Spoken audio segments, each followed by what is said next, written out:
What's up, everyone? Welcome to today's video. Welcome to the Video Game Fight School channel. Today I have a different video. This is a collaboration between myself and Taladia Plays, and we are talking about DC games, the next iteration possibly, what we think should be, and we talked a little bit about Superman and some other pertinent issues here in the superhero games community. So if you want to check out Taladia Plays' channel, I'm going to leave a link in the description for you guys. He also discusses superhero content. So go ahead and, dial in, watch the video, leave in the comments your reactions to some of the topics. And thank you so much. Peace out. What's going on, you guys? This is your boy Taladia Plays. I am joined by VG Fight School, and this will be going up on his channel, hopefully. We'll be discussing about DC in the DC space for video games and what characters deserve their very own solo title, considering the fact that now we're getting a Wonder Woman game and Suicide Squad's on the way. It's like, what other characters do they need? Do does need a solo title? So welcome, VG Fight School. Thanks so much for having me, Taladi. I appreciate the invite, and thanks for being flexible through the Yeah. chaos. No, I understand totally. So I'm flexible to do this stuff and to do this recording and furthermore, it's just great opportunity for me to actually collaborate with you with such a great content creator. Thank you. I appreciate it. So as we all know, the Suicide Squad Kill the Justice League is literally delayed to next year, Mm-hmm. right? And Wonder Woman, we don't know when Wonder Woman is going to be released at this point. 2025. I'm just joking. I'm just playing. I just threw 2025 out there. You through 2025, yeah. I mean, what other characters do you really think deserve their very own solo title? And where do you think Warner Brothers Games would look at this as an ideal choice for them to venture into that? Venture into those IPs and say, look, hey, we need to make this character to have this solo game or this character to have their very own game. Like, how do you Well, feel about Um, it's a very interesting question because I think I've answered it. So thankfully, I did a podcast with Comic Con's gaming, and I think we were talking about some stuff like that. So if we were to go down the list, I think we can't just go find another character from a pocket or a corner somewhere. We have to kind of go with the OGs because the OGs of the DC, universe in terms of a lot of their characters and their different personalities are Batman, Superman, and Wonder Woman. yeah, Batman has got a lot of representation. There's no shortage of Batman material: movies, animated series, video games, comics as well. Wonder Woman has been represented, and Superman as well, in some video games, but they've also had their own limelight in other forms of media as well, right? So yes, now we're looking at the video game space, and the only missing person is obviously Superman. The yes, Wonder Woman game is coming. Yes, it's being developed, it's being made. Seems like it's actually reached a really decent point in development in my mind. I mean, I'm looking at the talent that they attracted. I don't know if you know, they attracted some really really good talent that left what they were doing. I think they were working. One of them was working on Forza or some big game, and he yeah, left and went to Monolith to go work on this game. So he's really passionate and he loves the way the team rocks. So I like his testament about what he said because he's an outsider in a sense. So it yes. seems like there's some solid development going on with that. But Superman, I we haven't heard anything. You know what I I mean? do know, yeah, I do know that some of the devs from Warner Brothers Games in Montreal have actually shifted focus onto other IPs like MK1 and the Wonder Woman game and Suicide Squad, considering the fact that in my opinion, I think Gotham Knights is pretty much done as a for us to get content for that game. Yeah, Pretty much. and that's fair. The reception was not good, so it's one of those games that just did not hit. In my opinion, anyways, it wasn't fortunate. There's just unlucky game. That's basically what I call the project. It's Yeah. not like the game. I mean, some people will say the game is bad, but where's the empirical evidence for that? We can't really give too much other than the collection of people's experiences, which I still go back from time to time and I look at the The review scores. Review scores on Xbox are still trending. They're trending 3.9 out of 5. They were like 4.1, and then they moved down to 4 with new people coming in and adding their opinions. And then Steam still is sitting at 70%, dead on 70% in terms of favorability. Which some of the negatives are based on some really weird things as well that are not really gameplay related. But I'm sure there are people who didn't like the game who still gave it as much, who gave it a positive rating. So we could balance that out. Yeah. So 70-30, I think it's actually a fair place, but today's gaming scene is too polarizing for a game like Gotham Knights to thrive. Back then, we used to get decent games, okay games, and we didn't used to bother. We were like, oh yeah, that's good, that's decent. But in today's day and age, every single thing, including one FPS, is going to be picked over by the internet community, and a lot of people are coming at it from a good faith measure, but there are a lot of people who are bad actors. I've been looking a lot at what people have been saying, in regard to a lot of this Microsoft, Xbox, and the conversation.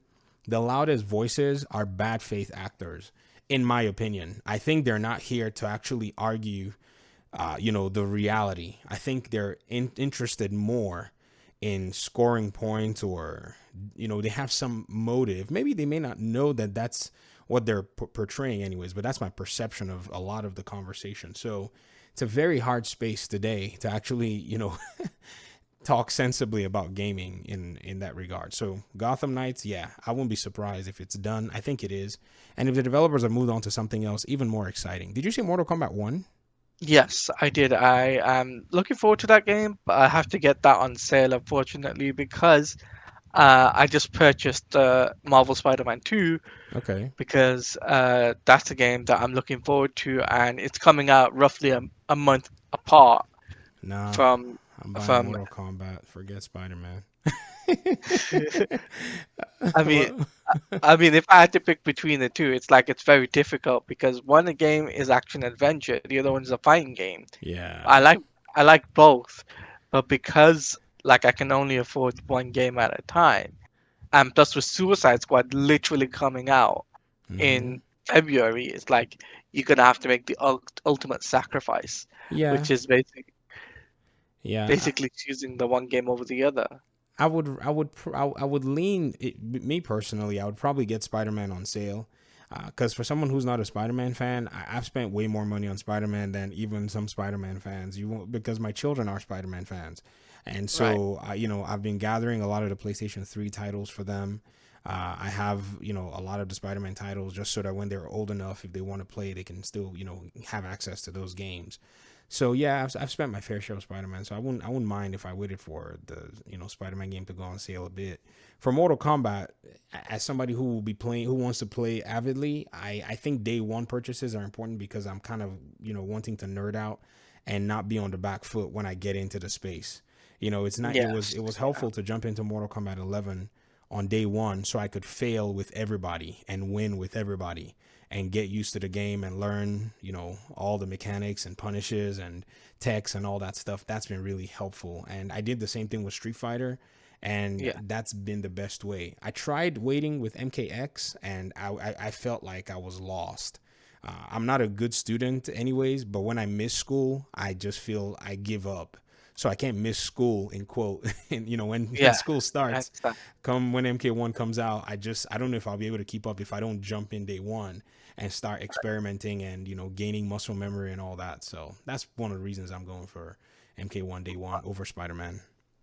I mean, if it was like a DC game, for example, a Superman game, I would drop the Spider-Man game over for a Superman game, Agreed. and that's purely because Superman is my favorite character, Mm-hmm. and like, but the thing is, for me, it's like I'm an Injustice fan over an MK fan. I'm not gonna lie there. It's just like I like the Injustice mechanics compared to the MK mechanics because even though they're similar, I just think if you want like super moves, you can there's no gore and stuff. Then Mm-hmm. Injustice is the best way to play the game. So and I played Injustice late as well. That's why I couldn't get into it. I remember getting it yeah, at close to launch, but by then, I wasn't really able to compete because I was just a few weeks late. So I went ahead and just sold my copy and then eventually bought it again later on and tried to start learning. But by then, I was just way too behind. When I go on ranked matches, even though I was able to learn some combos, I just could not learn everybody. It takes time to learn all the other roster characters, to learn their Yeah. strengths and weaknesses so that you can capitalize on them. So, you're not only learning your character. So Injustice 2 is sitting gathering dust in my libraries because I have it on, PlayStation Plus and all this stuff, and I Same. have a PC version of it.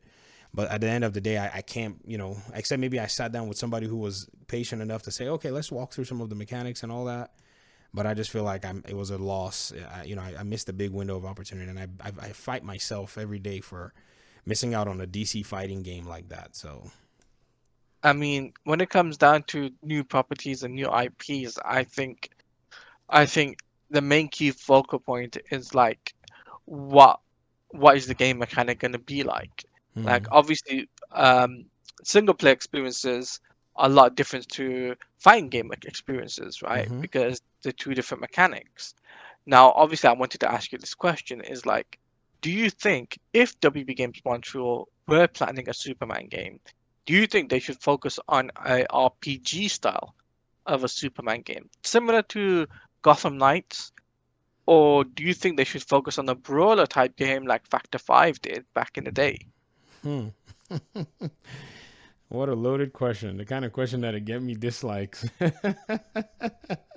I mean, it's an honest question at It the end of is. the It day. is an honest question, yes. But my topics have been so polarizing, and I have almost the antithetical framework. So for the longest time, I've never necessarily shared my opinions on the exact style of video game that I think Superman should be. But believe it or not, I don't even think a traditional RPG will cut it for Superman, nor a brawler. So yes, there will be an RPG esque side to the system. I think would really accentuate Superman, but you must never say it out loud. You must develop Mhm. the game and then don't tell people that this is the kind of game you're developing until they actually start playing it, and then they go, "Oh, so we're playing this type of game." Because if you dare say it, the polarization of gamers today is probably going to shut down the idea or turn the idea negative, when in reality it makes a lot of sense, which is a Souls like. Hear me out. Superman. I hope I haven't lost you. No, you haven't actually. Okay. You've got me intrigued Okay. in learning the mechanics. So Okay, good. Superman is such a powerful character that if you were to want to match him with enemies, the enemies have to be almost otherworldly to make sense from a gameplay perspective where they can actually trade punches and trade blows with him. So, what you need is a certain level of demigod expression going against Superman for the entirety of the game, with a little bit of relief with specific kinds of minions here and there. That's pretty much what Superman understands in terms of meeting his match. Because if you made the brawler, you'd have to account for all the unrealistic things and suspension of belief and all that stuff, like I've mentioned in my other videos. Like Superman being able to take a hit from this enemy NPC, but how come he didn't destroy that building yet? He threw the enemy NPC through the building and the enemy NPC destroyed the building. And then how is he going to deal with human characters and all that stuff? No. You have to, if you're going to make a game that will really, really appeal and make Superman just go and everyone go, whoa, Superman's got to be fighting monsters. And I'm talking different threats from all over the Superman universe that you have to find, and dig and reach within the library, the deep, deep libraries to be able to have yeah. Superman. Not so only that, basically, yes, so basically, like the lore of Superman, like the Silver Age, the Golden Age, pretty you much, know, pretty pretty much. much those You're gonna you're those gonna type of you're gonna go have to find Parasite from Paul Dini's animated characters. series. You're gonna have to find Lobo. You're gonna have to find there's an enemy class that Superman faces, and I'm sure you've seen the animated series. In fact, you're the one who almost Yeah, gave away my secret. I remember you were making comments, and I was like, yeah, Taladia, you're gonna yeah, give away my secrets all the time. yeah, And yeah. and I was like, that's because you've seen Superman very vulnerable enough to be able to realize like this character has an opening. And you see, a lot of this is why I say the gaming space is so polarizing. Sometimes we have to just sit down and actually just, I don't know, be more thoughtful about how things could work out if we actually needed to break a barrier. We can't. Creativity is never done in a box. Like you see a lot of people say, "Oh, it can't be done. Superman's too overpowered." I'm like, no, no, no, no, no. You're putting the creative, enterprise in a box. No, you got to take it out. So the Souls games, what their biggest appeal is their boss fights. These big, ginormous creatures that Yeah. are towering over you. Superman having to fight creatures like that will be, insane. Give him a dozen of them, come up with a dozen, massive creatures that he has to fight, and you are going to, and then and then let's put him in a space, in a container. Let's put him in a place where his powers are weakened by some measure, like maybe mess with his mind. We've seen different things like in Smallville where he forgets himself. Does he even remember that he has powers anymore? Or, there's so many things that we could do. We could even come in with the side of magic, which is something that, is arguably a crazy conversation in the Superman space. And you'll find that Superman, because you have him in a controlled environment with these massive monsters that, he's dealt with because there's lore backing them up and they've given him a hard time, he can now find ways to overcome, which is the RPG-esque side that comes in. So Superman now, because he's disadvantaged, is now starting to find things that will help him, to gain the upper hand in these encounters. And then he's fighting his way towards getting that full force. I mean, you can keep him away from the sun. You can maybe put him in a place with red sun. Remember when he and Lobo got captured? How were they? Yes. Okay, how were they contained? So these are questions that have already been answered. I just can't see how. People say things like, "Oh, he's too overpowered." I'm like, yeah, you got to go back and keep looking. And You got, you got, they also got to look at the comics as well. yep. Like Superman the Warworld is a prime example of Superman being off-world, Mm-hmm. right? And essentially him fighting off against dozens of uh, non-earthly people. Oh yeah, you have to So, take him out of Earth. Those are the two things you have to do. You have to give him supersonic sized enemies, and you have to take him away from his comfort zone. His comfort zone is Earth. Krypton would have been his comfort zone, but it no longer exists. So Earth being his I mean, comfort if zone, you have to I really mean, remove him from there. mhm. I mean, if he was to be in an Earth set in Metropolis, I think we only just scratched the surface with Superman Returns because they did make a great game when EA made the game. It made a decent enough game, but it only just touched the surface.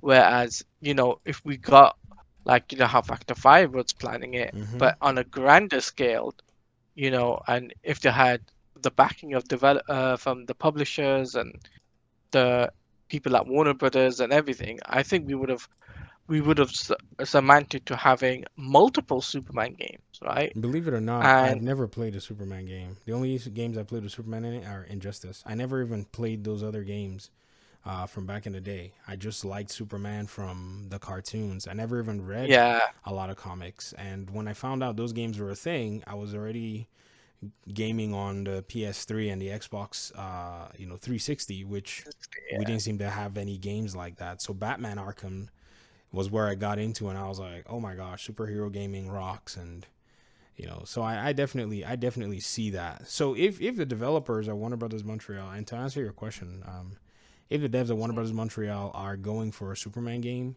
a Souls like will not be out of the question in my mind. But again, they can't tell people that they're making a Souls like, because if they do it, yeah, when they said, "Oh, we're making Gotham Knights and it's going to be an RPG," people are like, "We don't want an RPG. Why does it look like Assassin's Creed?" And then you tell them they're yeah. making a Souls like, and they're like, "Oh no, it looks like Dark Souls." No, you don't just tell them we're just making Superman, and you don't make a It, brawler out of him. It's just not. I don't think it fits. This is just my opinion, anyways. yeah, which I respect your opinion. Um, So it brings me to my next question, of course, which is what other characters besides Superman, Mm-hmm. what other characters do you think deserve their very own game? Besides, obviously, we know Gotham Knights had had the four main Bat family members. Mm-hmm. Do you think Teen Titans would have been a viable option if, you know, let's say Gotham Knights was a success?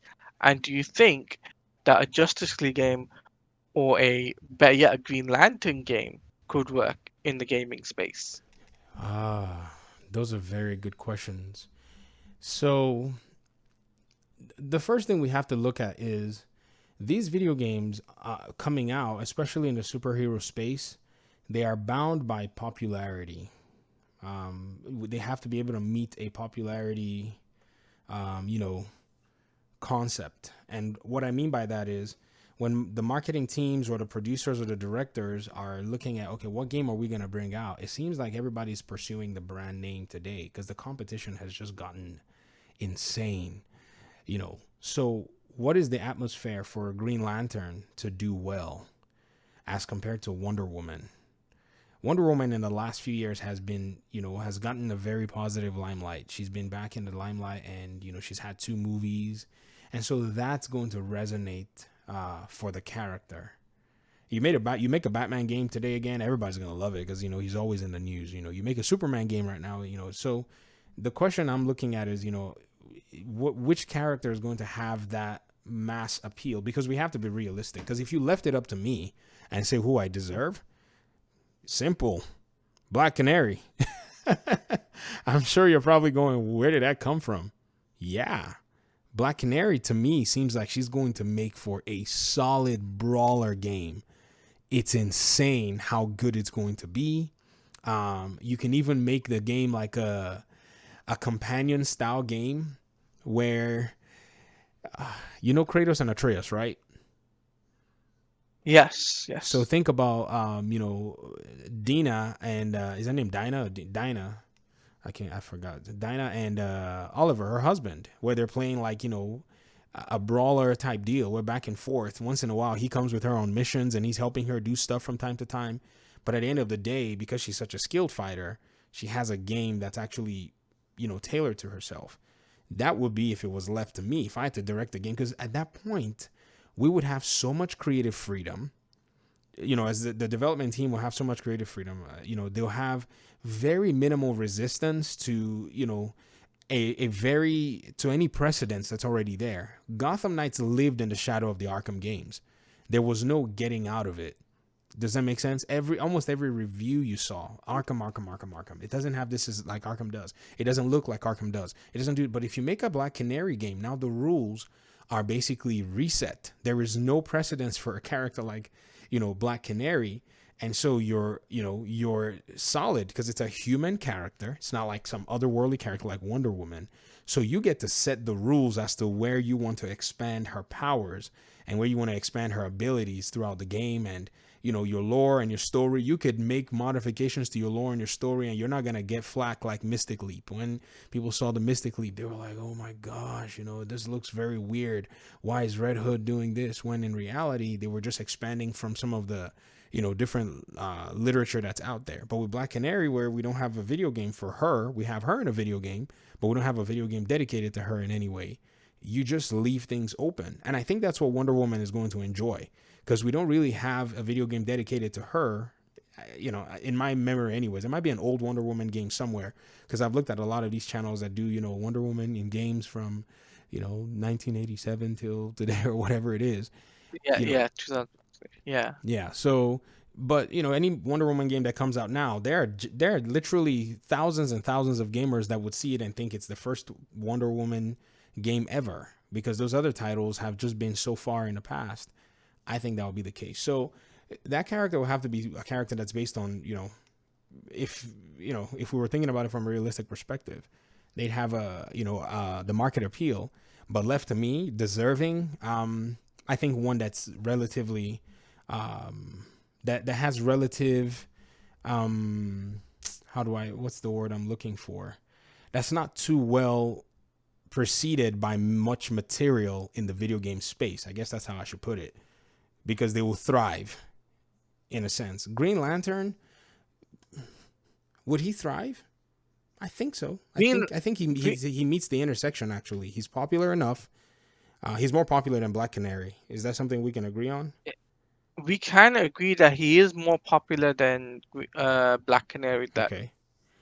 but I feel like if we're gonna do Green Lantern, it cannot be what we got for that Green Lantern game that we got in 2011. No, no, Wait, no. we got a Green Lantern game in 2011. That's the thing. I'm an Arkham. I'm Yeah. such an Arkham. I'm spoiled. So in 2011 there was a movie tie-in game, Rise of the Oh yeah.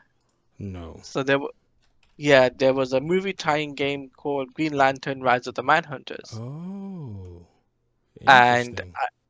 I never got the game, but I do know one of my friends actually played it on stream and whatnot, and I was just like, this game sucks. Like I'm not gonna lie, it's like it's it's a bad gameplay mechanic that they use. They literally because the original asset for that game was going to be for a Justice League game. The Mm, developers that made it, but they turned it into a Green Lantern game, movie time Green Lantern game, and it failed.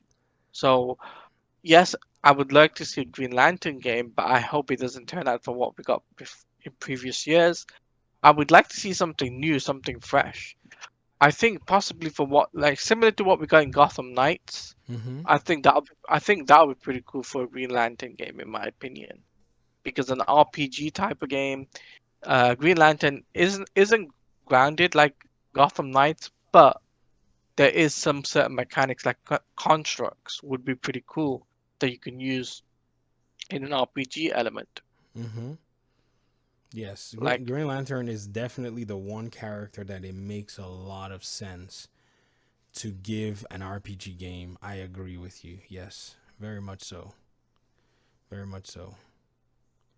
I mean, it all depends on how Warner Brothers perceives the IPs now. Like, what are they gonna do going forward? Considering the fact that now, uh, if we look at it, I don't see Warner Brothers going back to Batman Arkham. Not for maybe for a few years now, because like after Suicide Squad, what is it? How are they gonna go back and do Batman again? They pretty much can't. It has to be a reboot in some way, shape, or form. Same with the Injustice games. It's like you're gonna how you gonna go forward with the game?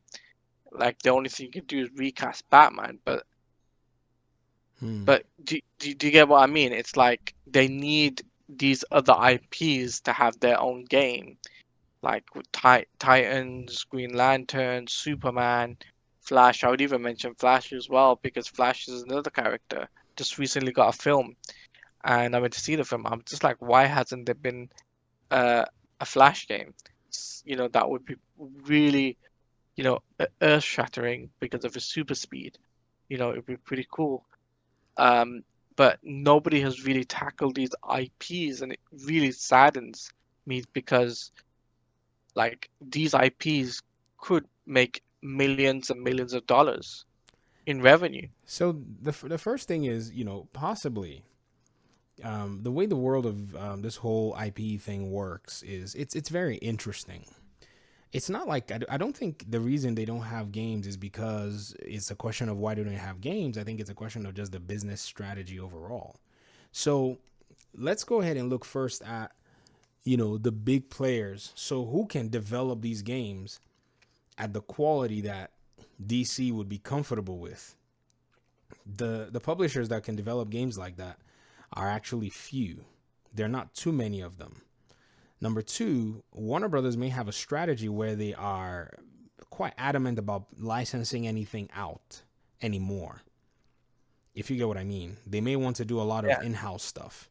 So when you think about, those two aspects, you think about the big players, EA, Take-Two, Ubisoft, and so on and so forth. Their business philosophies are very different. Ubisoft is partnering with a lot with Disney right now. So it seems like that's the partnership that they probably envision for the next few years. EA is going to Marvel and also some Disney stuff as well. And it seems like that's probably what they're going to be doing for now. And while they're reining in some of their IPs, like their soccer, because FIFA has already expired, they're not renewing that. They're just going to do their own EA teams or whatever it is. Then you look at Take Two Interactive. They make specific set of games. You look at Rockstar. Rockstar is not going to make your game. and they're not going to share profits with you. So and then Microsoft doesn't care. Microsoft just wants somebody else to make the game so that they can put it on Game Pass one day. They don't want to spend the investment for that. They would rather spend money on infrastructure. So right now, gaming overall is changing so much that what I think is going to happen is the indie scene needs to come in with superhero titles that give glimpses of these, established characters, and then they can take risks there, if you get what I mean, and then make games with really solid mechanics. Because right now, unless DC is going to license out its IPs, which James has not seemingly shown any interest in doing that, I think we're going to be in a really weird place where these characters are going to be sitting here and no one's going to make a game about them.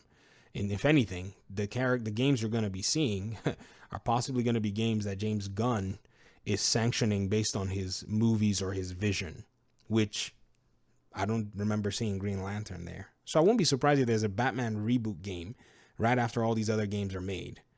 If you get what I mean, I like mean, Rocksteady is doing yeah, something, or maybe a Superman game, but still within James Gunn's universe and vision and all that stuff, like he's promised to, to get out.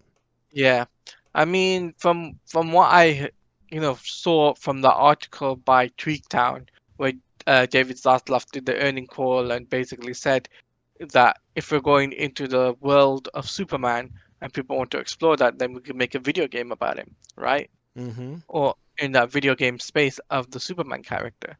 So it's just like it makes me think that if David Zaslav has got so much faith in just doing more video games for DC brands, I can see a DCU game in the next 2 years. I can see that happening more over than them going, okay, well we'll make it in the Gotham Knights world. Because I would like to see a Gotham Knights Superman game or a Gotham Knights Green Lantern game. But I just think the way things are going, the way things are shifting, is that they're going to focus more on the DCU side of it compared to Elseworlds, which is kind of a bummer because I would rather had Elseworld stories that are self-contained and they don't like go all over the place, if you know what I mean. Yeah. And My I first. mean that. Sorry, go on. Oh, no, no, finish up. You were saying something. I was gonna say that it just makes me think that I just hope whatever James Gunn is planning, because literally next month it's San Diego Comic Con. Mm. So pretty much we might get some information for the rest of the DCU slate, or we might not, and we might just wait until next year, next year's Comic Con to basically get stuff.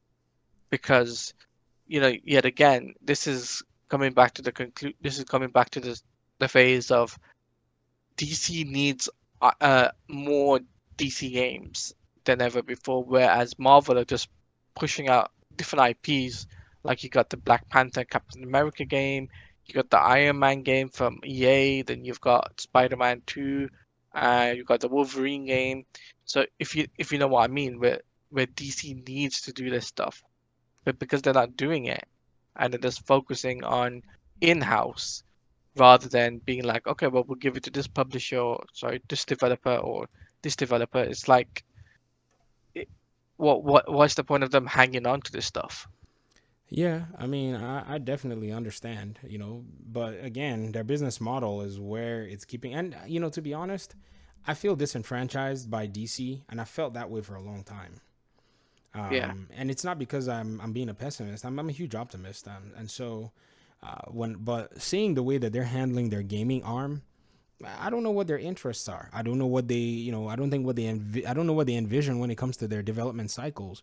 And even with Mortal Kombat 1, I strongly believe that that game may have been an Injustice game in the making. It's just my opinion. But seeing how successful financially Mortal Kombat 11 was, it seemed like they decided that they were going to go with, another Mortal Kombat game to just follow through with that story because there's already a strong fan base. So the yeah, financial side is a very huge part. But they're not acquiring studios like Sony was, like, being a publisher, who has acquired Nix's and all these other studios. And to me, I just don't know if they're too spread thin, or, because their focus is so broad, we're not seeing that, you know, um, we're not seeing the delivery that we expect, because we expect the delivery that comes from, looking at a lot of these other publishers whose main focus is video games. But with Warner Brothers, it's kind of hit or miss. But again, to give credit where credit is due, they have been delivering some of their products as well. But again, like we said, it seems their what do I call it? Their focus is just too broad. Hogwarts Legacy was a massive hit this year. Yeah. But if you're a superhero fan, all you got was Gotham Knights from last year and Suicide Squad delayed to next year. So I would say they're doing okay. But it's I mean just the it's only, just I interesting. mean I mean the only thing that Warner Brothers has really going for them right now is MK1, literally. Yeah, for this Uh, for this quarter, but you remember for the this beginning of quarter, this year, they they had were talking about them having a game of the year. You know, yeah, yeah. so I Plus, mean, again, plus but for as well. those of us who are like, Mhm. um, who are superhero fans, it just we don't have much. That's the thing. We never get much. Yeah, we never get much. But I do know one thing when it comes, because you mentioned about Injustice. I do know that Ed Boon did come out in an IGN interview and did state that they were straight up going for MK because of not only because of the restrictions they were in, but there was other financial reasons and that really couldn't couldn't go in detail into, but like just because of the merger, like pretty much everyone can guess this is because of the WB merger, and then you also had like the problem with the DC IPs, like, well, is DC going to allow us to use the IPs because of the Mm, whole shakeup with the studio, because once they were making plans to make a DC studio, it was like, okay, well, what are we going to do about Injustice? Is because they're not closed the door on Injustice, by the way. They're still planning to make it, so yeah, that door is still left open. So, so I just think when it comes down to Warner Brothers and DC, I just think they got to start asking, asking themselves, look, what can we make to basically get the fans back on side, keep the fans still engaging with us, and at the same time, whatever games that we got coming up in the next year or two, start, kind of getting everyone excited with maybe some information or something like that, like tiny tidbits that will basically get the fans talking hmm, about their upcoming game. Like for example, the Wonder Woman game, right? It would have been a really good opportunity for them to say something about that game, like a tidbit news or whatever, like what year it's going to be released. At least people can have that conversation. Then the fans can have that conversation and be like, "Well, the game is coming out in this year. What can we expect from the game, or what evidence can we expect from the game, and so on and so forth." Like, don't you agree with that term? I do agree. Again, like I said, it's just one of those things where game development culture is very much unknown to us gamers. You know, the cycle, the way developers are, what it is that they envision, and so on and so forth. But you're right, Monolith is very, very quiet. Their last tweet that I get to see here, I'm looking, is their tweet where they congratulated NetherRealms for you know for Mortal Kombat 1, and just say, oh, it looks awesome, pretty much. Yeah, So they're not really talking much about their game. However, it means that they're just knee deep in development, no doubt about that. So honestly, I'm at the point where I would rather just see the game and play the game, you know, so that right. we have Yeah, a better understanding, because perception is huge. And I'm sure they probably are not saying much because perception is also a big deal. This is also another game I think could be a very good RPG, but it wouldn't also be bad to have a brawler action adventure style game out of it as well too. She's just a very, very versatile character. My gosh. My gosh. right. Yeah. I mean, I just hope and hope that we do get sort of like update on Wonder Woman, and even furthermore, it's like I want to start, like, I want Warner Brothers to start promoting their stuff now. Like, if even though you're like 6 months, 6 to 9 months out from Suicide Squad, it would be an ideal choice for them to start um promoting their game. In an ideal world, right? You got Gamescom coming out coming up in August. So if you know what I mean. Hmm. I agree. I agree. So, so that, I think, is, do you want to call it there? Yeah. And Yeah. That was a great conversation. yeah, so guys, this will be up on, if you're watching this on VG's channels, this will be on his channel, where we just discuss, a plethora of different things. But I would like, both me and VG would like to hear your comments, your thoughts of what we discussed, and what video games that you want to see, and what mechanics would you like to see as well, because we would like to see your comments, and we would definitely be we might even do more collabs in the future. You never know. So we've got to organize all that up, and we might have this conversation. We might even bring in more Combat One discussions, or better yet, maybe even Injustice conversations in the future. You never know. So, but VG, thank you for doing this collab with me. It's my pleasure, man. Thank you so much for having me. I appreciate it. Thank you. Okay, so thank you very much, guys, for taking the time to join us for the conversation. Truly, would love to hear your thoughts in the comment section. How do you see the DC, gaming IPs, and what are your thoughts regarding who should be featured next in possibly the next big DC game? Thanks very much, guys.